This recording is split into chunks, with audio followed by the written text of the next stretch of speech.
Once you are awake, it is almost impossible to fall back to sleep again.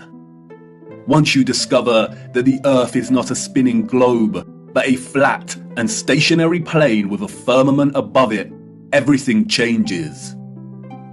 The trusted voices and satanic scientific priests who once shaped our reality and understanding of the world are no longer reliable. Our first-hand experience of the Earth as a stationary realm is at odds with their fabricated narrative of space and spinning planets.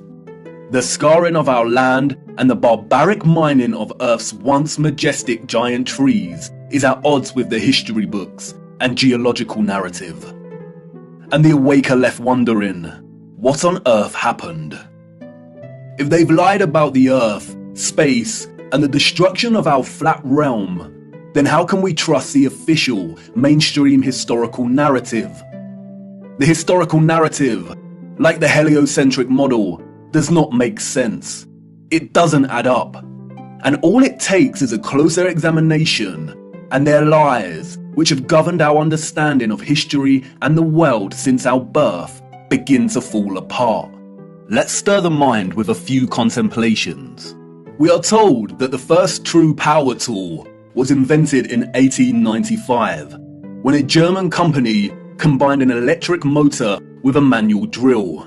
The drill weighed 16.5 pounds and required multiple operators. It wasn't until 1957 that a company called Bosch began designing power tools in bulk that were both economical and powerful. So then how did our historical ancestors, a more primitive, underdeveloped people, design and build some of the structures we encounter? What about all the gigantic monolithic stones we encounter that have been cut with such precision? Ask yourself, could you repeat this today with the arsenal of equipment we have at our disposal? And what about the magnificent ancient stepwells of the East? Stepwells, we are told, were multi-storied wells built by our primitive ancestors as ways to preserve the water supply during droughts. But look at the intricacy and complexity of these structures. Look at the glory and the finesse. Look at the geometric precision. All dug out and crafted from using hand tools. Yeah, right. What about the gigantic canal networks we find all over the world? The Erie Canal in America was allegedly built between 1817 and 1825. There were no civil engineers in America at this time. The people responsible for planning construction were novices, we are told. The canal is 12 meters wide and 4 meters deep. The Erie Canal spans 363 miles. But this was not just a case of digging each day for the Irish immigrants and their oxen companions. They had to fell hundreds of trees as they passed through the virgin forest. They had to build complicated aqueducts and locks, and they had to pass through the Niagara Escarpment, an 80-foot-high wall of hard limestone. They had to use black powder to blast through this, we are told, as dynamite had yet to be invented. The canal spans 363 miles and was constructed over an 8-year period. This means that on average, 1 mile was completed every 8 days. What a record, especially since those responsible were novices, and power tools and dynamite were yet to be invented. I can tell you now, the so-called early settlers of the Americas did not build these canal systems. And what of the grand and magnificent castles scattered across our realm? Did you know that most were designed and constructed without plumbing systems and methods to heat rooms properly? The royal and the elite of the past were content without having the accessible necessities of survival just as long as they could live within the grand and the glorious, while the peasants, in their modest abodes, enjoyed warmth throughout the long dark winters? I don't think so. And of course, there is the impossibility of the Great Giza Pyramid Complex. The pyramids, we are told, were constructed somewhere around 2500 BC. The Great Pyramid itself consists of 2.3 million blocks of limestone and granite, and its overall structure weighs 6 million tons. The largest granite stones weigh between 20 and 80 tons each. 20 tons is 20,000 kilograms. These blocks were carved from quarries with copper chisels and allegedly transported from 800 kilometers away. The so-called experts can only theorize that a vast amount of slave labor was required. Being gullible and falling for the official narrative of slave labor is one thing, but can someone please explain how the air shafts of the Great Pyramid align so neatly with the circumpolar stars? And then there is the curious case of star forts, or what the official liars of the world call bastion forts. Developed in the late 15th and early 16th century, these forts, we are told, were designed during an era of gunpowder and the cannon. The geometric design offered a nation's military protection against blind spots during conflict. Of course they did. We all know that the best protection during war is to design a fort with such precise geometric patterning. Has any real historian ever stopped to think just how perfect the geometry is here?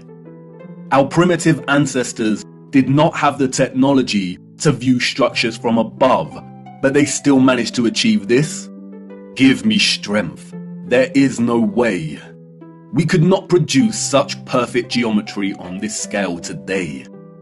We've been fooled once again. We have been indoctrinated with a false historical narrative and timeline.